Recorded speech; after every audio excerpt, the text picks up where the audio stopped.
Okay, good evening, everybody. Welcome back to the Parsha part of our Living Jewishly podcast. We are in Parsha's Bo, which is the third Parsha in the book of Exodus, the 15th Parsha in the Torah, and there are 105 verses. There are 1,655 words and 6,149 letters in this week's Parsha. There are 9 performative commandments in this week's Parsha, and 11 prohibitive commandments. And now, if you remember, we mentioned last week that was probably the last portion that didn't have any mitzvahs aseh or mitzvahs lo aseh, no performative, no prohibitive commandments. But now the Torah is actually kicking into gear in the sense that right now we've learned the story of the Jewish people. The idea is not that it's a tale or a history lesson. The idea is that we are learning the lessons of character. The most important part of the Torah is not the details. It's not what to do, but it's how we do it. Okay? But it is interesting that when we talk about the commandments in the Torah, it only tells us what to do, not how to do. Remember that, right? We mentioned this many times. The Torah doesn't tell us anything about how to do it. It says what to do. For example, it says to slaughter an animal. It doesn't say how to. It says to put a mezuzah. It doesn't say what a mezuzah is. It says to wear tefillin. It doesn't say what tefillin are. It says to say a blessing. It doesn't say how to recite that blessing. So the Torah tells us all of what to do, but not how to do. Why? Because this is the essential part of the Torah. You need to have a rabbi to teach you. You need to have a source for your information. Everything, in order for the Torah to stay authentic, you need to have someone to learn it from. Moshe learns all of the wisdom at Mount Sinai. He's there 40 days, 40 nights. He downloads all of that wisdom from God as much as he is able to attain. Transmits it all to Aaron. Aaron to his disciples, to his children, to the elders, it goes from generation to generation, all the way till us. In fact, this is we have this, right? This is the entire transmission from God to Moses at Mount Sinai. You have it right there on the board, right? All the way till, if you look very closely, let me get it into focus. Right there, okay? Which is your torch rabbis to you. Right? Where did I get the Torah that I know from? I got it from my rabbis. Where did they get it from? From their rabbis. And there has to be, that's why smicha, what is smicha? Rabbinic ordination. It's not like you take an online course and you become a rabbi. That's not the way it works. You have to have a rabbi who knows your character as well. It's not enough to just have knowledge. You have to have character as well.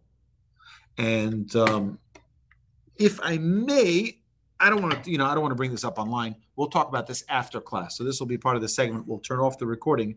But there's been some current events that I think needs to be addressed to understand that the Torah, although there are people who may know Torah or may look like they're a person who represents Torah, it doesn't always equal that they are a person who follows the way in which the Torah wants us to observe. We'll get into this after class. Please remind me. Okay. So now there are 9 performative mitzvot aseh, means these are mitzvahs that we do, proactive mitzvahs, and then there's prohibitive commandments like do not eat pork, which is not in this week's Torah portion, but that is one of the mitzvahs. If you'd like, there's an amazing book here, which is called. Someone took it. I don't know where that book is. Well, someone was probably using it for a class, I bet. But volume 1, this is volume 2, and this goes through each Torah portion. What? What's on your desk? What's on my desk? Oh, no, this is not. This is what we learned before. But this is called the Book of the Mitzvos, and this book basically goes through every mitzvah of the Torah. Actually, this book might have it. Who did we lose? Lost somebody there?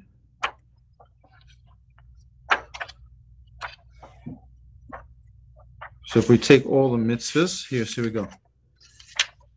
Exodus. Okay, so the first mitzvah in this week's Parsha is the sanctification of the new moon.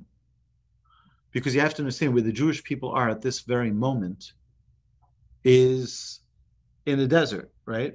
Not yet. Right now we're still in Egypt, and we'll soon have, when the Jewish people leave, God says, okay, you guys are starting to become a nation. Let's get started. We start with time. We have to have the concept of time. The new moon, preparation of the Paschal lamb, which was also given to the Jewish people in Egypt. We have the Paschal feast, which is, again, a performative. The prohibition of leftovers from the Paschal lamb. The prohibition to partake, those forbidden, to partake of the Paschal lamb, also a prohibitive commandment. Not to break the bones of a Paschal lamb. Not to eat the Paschal lamb. Where to eat the Paschal lamb.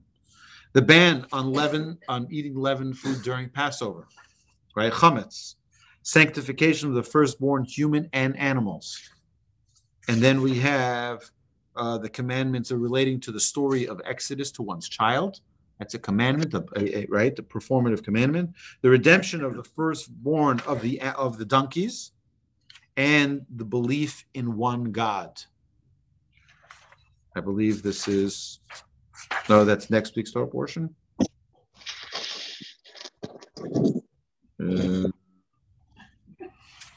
See if somebody's. Right, so the belief in one God is later on in Yisro, but this is all in this week's Torah portion. That's where it ends, and those are the commandments. If you'd like, I can put together in future weeks. I will try to put together the performative and prohibitive commandments for each Torah portion, so we can at least know how they. But in that book, in that set, that whole set, it says the Mitzvos of the book of the Mitzvos that was written, going through each commandment in the Torah and elaborating on each one of those commandments, so that we can learn not only the story of the Torah, but each mitzvah, the source, the actual verse that teaches us each of those commandments. Okay, so one thing that we remember from last week, I'm sure, is that each of the 7 first commandments, the 7 plagues, we're right now in middle of the 10 plagues that were performed before the Egyptians, right? And right now we are holding at the point where they had 7 of the 10 plagues, and at each one of those plagues it says, and God hardened Pharaoh's heart. And that's where we left off at the end of last week, that in order to have a balance of choice, free will, you have to have equal opposites. Mm-hmm. Right? A cockroach and a lollipop are not equals. Okay. Right? The miracles of God performing all of these incredible plagues, as described exactly by Moshe beforehand, right? You can't not see God. So God has to balance that out. That's why God had to put an artificial hardening of Pharaoh's heart so that he can have actual free will. Mm. And then when he balances it out, Pharaoh's, I'm not going to send him out. Okay, because if it was just that without God hardening his heart, there's no way in the world that he would say, I'm not sending him out. Of course I have to send him out. Such incredible miracles, you can't not. Okay. Here she is. Here she is. Welcome back. All right, Aliza will be here in a minute. There is Aliza. Oh, you're back. So great to see you back. Okay, so now Hashem hardened Pharaoh's heart. Pharaoh considered letting the men only leave, but not the women and children. Moshe demands that all men, women, and children leave Egypt. You hear this? We're going to go with our elders. We're going to go with our youngers. We're going to go with our men. We're going to go with our women. We're going to go with everybody. And Pharaoh's like, no, that I'm not willing to do. You're asking for way too much. So then what happens? God says, I'm going to send another plague, the plague of locusts. What's the 8th plague? Locusts. And Hashem hardened Pharaoh's heart, and he refuses again. The sun couldn't be seen due to the multitudes of grasshoppers. Imagine that there is a blanket of grasshoppers above the land, and you cannot see the sun for 7 days. Imagine how many grasshoppers. They had no more crops left. They had nothing left. Nothing. Then comes the 9th plague. And don't forget that each plague was at least 7 days. All of these plagues combined took over a year. A year. Imagine a year of being slammed by one after another. So now here's the real question. Did God really need to do these plagues? I mean, come on. Why did God make all these plagues? Right? The Egyptians, he could have give them one slap, right? One godly slap, and they're done, finished. God takes the Jewish people out. They all levitate and they fly over to the desert, and goodbye. What do we need all these plagues for? Why do we need it? Exactly. So our sages tell us it was for the Jews and for the entire world to see that God has control of every aspect of the world. From the water to the little tiny little lice, to the heavens that were dropping down the what's that? The hail. Right? You name every aspect of the world is within God's control. And that was important for the Jewish people. You're about to embark on being the leaders of the world. You're about to be the representatives of the world. You have to know without a shadow of a doubt that that God is the creator of heaven and earth, and there is nothing that is out of his control. And God is doing this so that they see, wow, I didn't realize he controls also the water. He also controls the heavens. He also, the darkness, right? 7 days. It wasn't only darkness, it was a freezing darkness, meaning they were frozen. They'd stay like this for 7 days. Can't move. Feel bad for the guy picking his nose, right? He's stuck like that for 7 days. Right? My children always laugh about that every year. So, right. So now comes the 9th plague. What's the 9th plague? The plague of darkness. And Hashem hardened Pharaoh's heart, and he refuses again. And this is in chapter 10, verse 27. 3 days of extreme darkness while the Jews had light. And then 3 days of dense, motionless darkness.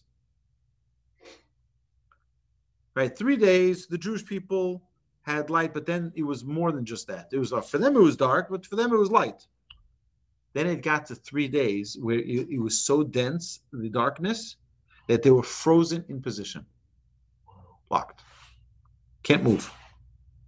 The Jews inspected the belongings of the Egyptians, but didn't touch a single thing. So imagine, they open up the drawer, and they're like, oh, the silver... Oh, here are the pearl necklaces, and here's the what are the fancy watches? What's a fancy watch? Or the Rolex. Here's the Rolex, right? And here are the keys. Oh, there are no keys. Are there keys to the Teslas? Are there keys? Or there right? So yeah, so they wanted to take the Tesla, right? So they said, oh, that's where the keys are, right? Or the Mercedes, or the fancy Toyota Sienna, right? So. Right, all of these things, they looked and they found all the treasures, where the earrings are, where the necklaces are, where everything. What happens later? But the Jews didn't touch it. They didn't steal it. We're not thieves. We're not bandits. We don't come at night and steal someone else's possessions. That's not who we are. The Jews who were wicked, those who didn't believe properly in Moshe and Aaron, didn't listen to them, didn't learn that God was the king of the universe, the creator of heaven and earth, the powerful of all powers, they died and were buried before the darkness was removed. So it shouldn't be an embarrassment. Oh, look, the Egyptians are going to die in the next plague. The Jews also lost their people. The Egyptians had no idea. It was to keep the dignity of the Jewish people. Now Pharaoh was willing to release the men, women, and children, but he says, not the cattle. Now, if you remember, last week we mentioned that there was a plague where all the cattle died. only the cattle that were outside and not brought inside died, and those that didn't belong to the Jewish people. That means if they belong to the Jewish people and or they were inside like God said, they didn't get harmed. And many of the people who were about to lose their animals, they said to the Jewish people, you just take them. I don't want my dog to die. I don't want my sheep to die. You take them. They gave them to the Jewish people. The Jewish people left. Our sages tell us, try to wrap your head around this. With each Jew, every single Jew left with 90 donkeys filled with possessions. Imagine 90 donkeys per person. What's that? Right, but again, spoils, you got to be careful with that word spoils. These are the gifts from Egypt. They weren't spoils. We didn't steal it from them. We didn't take it with coercion. They said, oh, take it. No problem, take it. All right, go, just go. Just go, right? So the estimation is 3.2 million people. That includes the men between the age of 20 and 60 who are numbered. You double that for the women because it says 600,000 men. So that means 600,000 women. And then you have the children under the age of 20. You have boys and girls. And then you have the adults over the age of 60. Right? So you're talking at about 3.2 times 90. Yeah, let me see. What's the number? That's a lot of donkeys worth, right? Well, it moves faster because the donkeys are moving. They're schlepping. You don't have time to waste, right? What's the number there? 90 times 3. 288 billion? Or is that million? 36. Yeah, 288 million. That would have taken years to get. It's a lot. There's a lot of possessions. The Jewish people became very, very, very, very wealthy. So you know that they say, I don't know if this is true or not, but they say that the Egyptian government a few years ago filed a lawsuit in international court against the state of Israel that they wanted back their possessions that were taken by the Jewish people. So Israel countersued and said, we want the payment for 210 years of slavery for 3.2 million Jews plus interest, right? They basically said, keep it. keep it, no problem. Don't worry, okay? So Hashem gives instructions about the final and the harshest plague, the death of the firstborn. And God says it's at about midnight. Why about midnight? We know that, what did we say before? We mentioned how many verses, how many words, and how many letters. What does it mean about midnight? Is it midnight or not midnight? Well, if we take a look, right, everybody look at your watch in 5, 4, 3, 2, 1. What time is it? 18, 15. What do you have? 16. I have 17. So you know what's going to happen? If God says midnight, you're going to be like, not midnight on my watch. And you'll be like, oh, it's a few minutes early, a few minutes late. It's like this. That says at about midnight. You know why?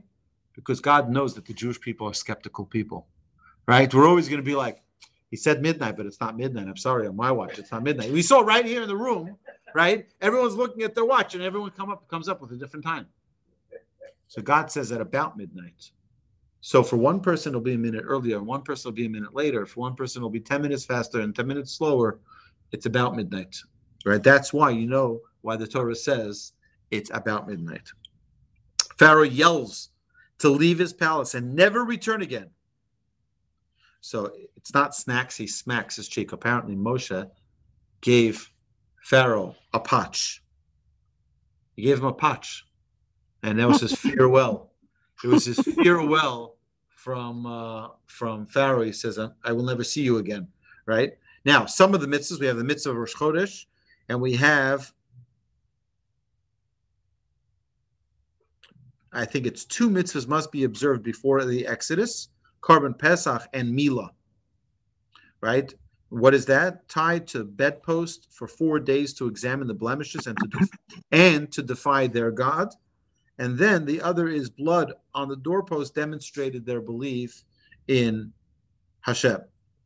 Now, Nisan is Rosh of all months. That's a very important thing. We have 12 months in the Jewish calendar, even though this year we have 13 months because we have a double Adar. It's a leap year this year.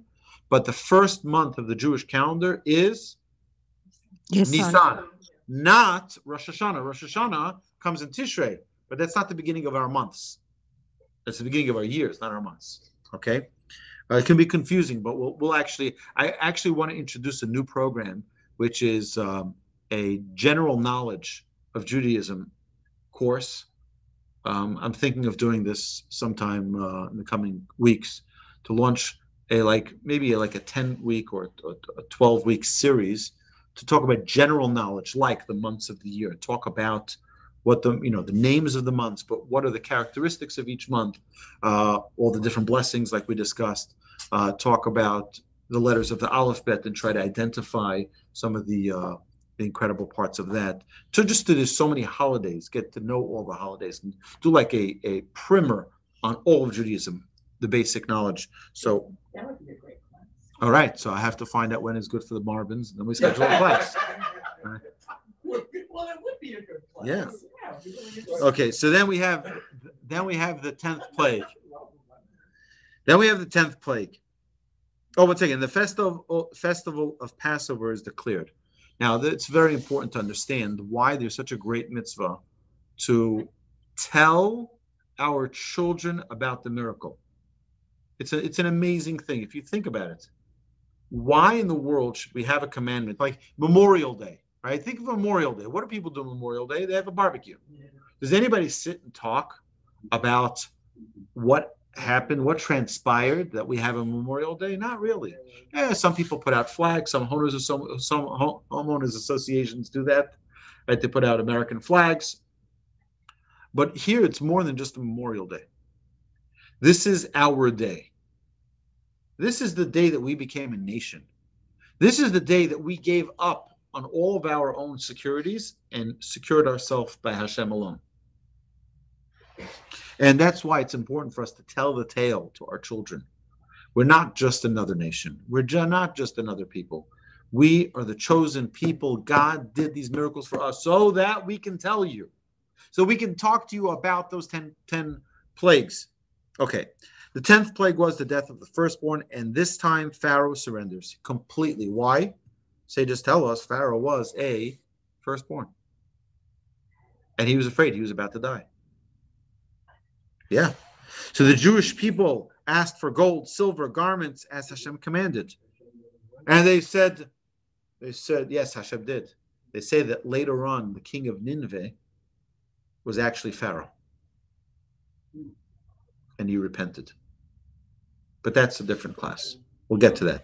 But it's an amazing thing that God commanded the Jewish people to ask the Egyptians for their gold, silver, and garments.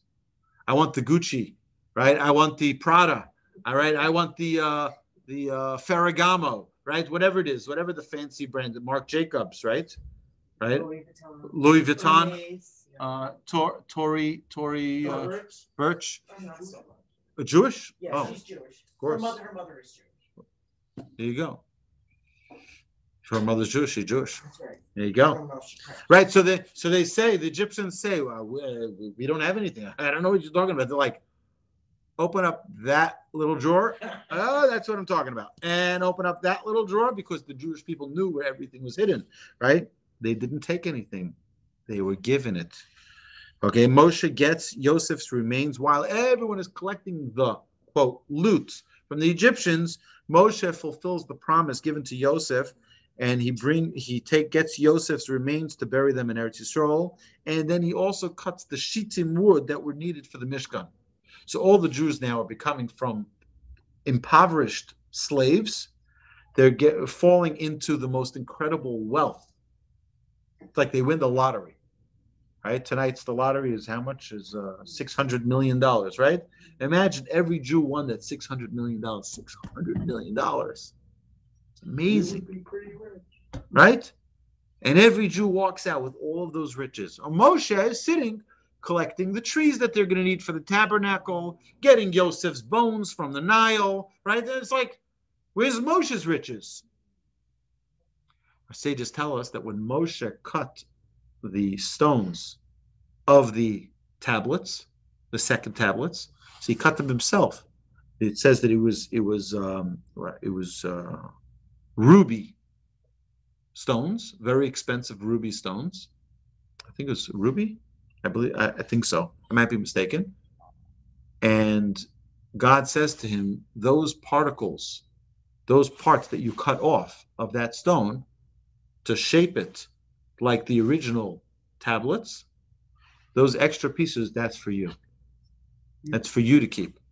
Because you were selfless in when the Jewish people were collecting all the loot in Egypt, you didn't collect it. You were thinking about the tabernacle. You were thinking about Joseph. You're never going to lose out by doing the right thing. Here is your part. Here's what you're going to get. And it was worth much more than what everybody else got. Okay? So Moshe was rewarded, sapphire, not rubies. It was the sapphire. Moshe was rewarded with sapphire remains from the Luchos. And finally, see, I didn't think that I prepared this. But finally, the Exodus after 210 years of slavery begins. And now the mitzvah of daily remembrance of the Exodus, of Yetzias Mitzrayim, many mitzvahs, including tefillin, are there to help keep our daily memory on the greatest miracle that ever happened in the history of the world and keep it fresh in our minds. So if you look at many of the mitzvahs, it's Zeichel Yetzias Mitzrayim, a remembrance to the Exodus from Egypt. We say Kiddush on Shabbos, a remembrance to the Exodus of Egypt.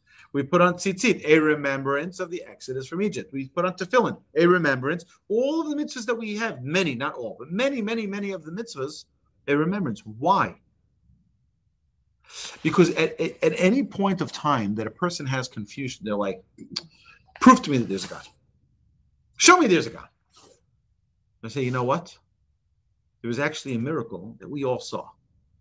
In fact, our Hasidic masters say that every single neshama, every single soul of every future Jew, even those that are here today in the Torch Center and those online here, and those listening to this podcast, all of those neshamas were also at Mount Sinai. They were also there at the Exodus of Egypt. They all witnessed all of the miracles that were performed during the plagues. And if we dig really, really deep into our subconscious, we dig into our spiritual essence, we will be able to tap into that revelation. Because you can say, me, I was never by Mount Sinai. Deep inside, there's a little film that you can look at to the light. You remember those films? Yeah. You can look at it and you'll see, like, oh, I remember I was there. I remember that experience. Somehow I remembered they were slaves for 400 years. Right, and that's what it was promised to Abraham. God says, Abraham, your children are going to be slaves. Your good memory, right? That God says to Abraham, your children are going to be slaves for 400 years. Yeah. Sages tell us that God realized that 400 years is going to be too much. By the time 400 years comes around, they will not have a remembrance of their identity. Yeah. The Jewish people as is, were at the 49th level of impurity. Mm-hmm. And had they moved down one more rung, they would never be able to get out. And God was afraid that the Jewish people would be irreparable. So God had to take them out at that time. Okay. But you also have to realize that think of the frame of mind that the Jewish people were in at the time. It's a frame of mind. They're slaves. They gave up already. No more hope, right? It's like when people, you think today, there are people who say, I'm not picking a side here, but I was just listening to a podcast earlier today where there are many conspiracies that people are, some that could be believed and some that cannot be believed, but about the government and there's corruption and that there's the CDC is a bunch of, this and that. And it's like a lot of different things going on out there in the media, some that's being reported, some that's not being reported, some that's being hidden from us intentionally, etc., etc. What do we believe? What do we not believe? And people say, well, me? What am I? I'm a little nobody in Houston, Texas. What is that going to help? I'm gonna stand there with a picket sign and say, that they're criminals. What's that going to help? That's what the Jewish people felt when they were in Egypt. They're like, who's going to listen to us? We're nobody, right? We're like a fly on the wall. Right? Nobody's going to pay attention to us. We're the lowly slave Jews. We've been here for 210 years. No one's had any success with anything. You look, even Moses and Aaron. What were they successful in doing for us? They threw some sticks on the floor, and here the Jewish people see the hand of Hashem. They see the mighty, right? And the Jews needed to understand that this was the opportunity they had to really reaffirm their relationship with God. That's the purpose of this entire, the plagues, the Exodus. What does it have to? They could have been a great nation without it. No, they couldn't have. We needed to go through that challenge. We needed to experience that lowliness and to have that hope restored within us. And that's the miracle of the Exodus, is to keep that freshness of this miracle with us every single day. Okay, any questions? I saw a disturbing show about the building of the pyramids. Mm-hmm. And the people, they said, that built the pyramids were well taken care of because they wouldn't be able to build if they weren't taken care of. But they did it for the glory of the pharaohs. And that really disturbed me. So that movie was made when? Recently. Right. So documentary. It wasn't even a movie. right. So but you have to understand that they want people to watch it. Right? And they have to market it appropriately so that it'll be conceivable for people. If you know that there were Jewish babies that needed to be put into those walls of those pyramids, so that because a brick was missing. Because bricks, exactly. Yeah. Right? I think we would look there, but they won't report that. Yeah. Right. So that's it didn't mention Jews at all. At all, Being right. The builders of Right. the pyramids. Right. That they were people, Egyptian people that were there for the glory of the pharaohs to help Right. them, have their pyramids for their afterlife. right. Jews were enslaved. The Jews did not build the pyramids. I don't know who built them, but I know we built a lot of things. In fact, some of the things that we built were built into quicksand. So by the slaves at the time that the pyramids were built. The Jews were not. There was a show also. So they did not. Ladies and gentlemen, this is a review of all the shows.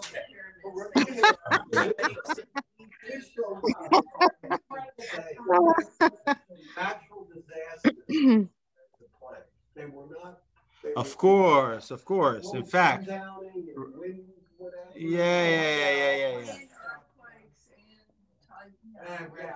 Yeah, it was the earthquake. The red came from this and from that. Yeah, of course. Right. So there's one. God knows that. God knows that that's going to be, which is why if you look very, very carefully into each of the miracles that the Jewish people experienced, there's always a part of it. You have to look very carefully in the words that are chosen by God to describe the miracles. There's a part of it that can't be left to nature or to a random act of okay. I'll give you an example. One of the things I'll bring it to you from the verse. Okay, we say every single day a special prayer. It's called Az Yashir, and this is the song that the Jewish people sang at the riverbank when they're about to cross the Sea of Reeds. And it says the following thing.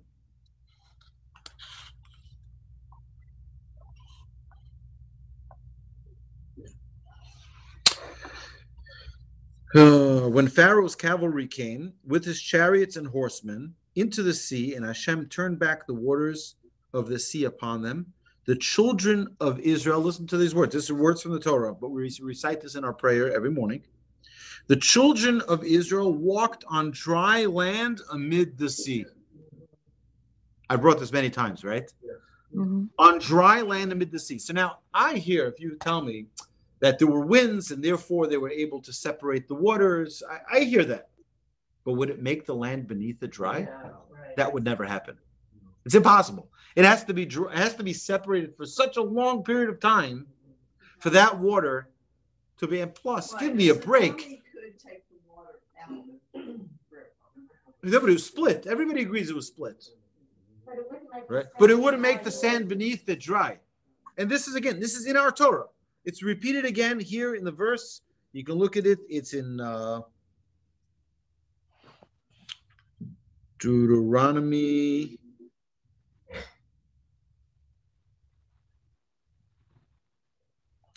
Trying to find the exact source. But again, I'm going to read it to you again. When Pharaoh's cavalry came with his chariots and horsemen into the sea, and Hashem turned back the waters of the sea upon them, the children of Israel walked on dry land amid the sea. That's something that no wind and no, right? Again, that's just one word, amid, right? The sea. Okay, so my dear friends, this is going to conclude tonight's class. And I look forward to learning with everyone next week. Thank you so much for joining. Pascal, bonsoir. Right? Laila Tov. Bonsoir, Rabbi. Bonsoir, Laila Tov. bonsoir. Comment ça va? Ça va très, très bien. Ça va, merci. Grâce à Dieu. Excellent. Laila Tov. Good night, everybody. Great class. That's the Thank poem. you. Excellent and informative. Thank you, Rabbi. Thank you, so Rabbi. much. Thank you. Wonderful. Having seen the pyramids,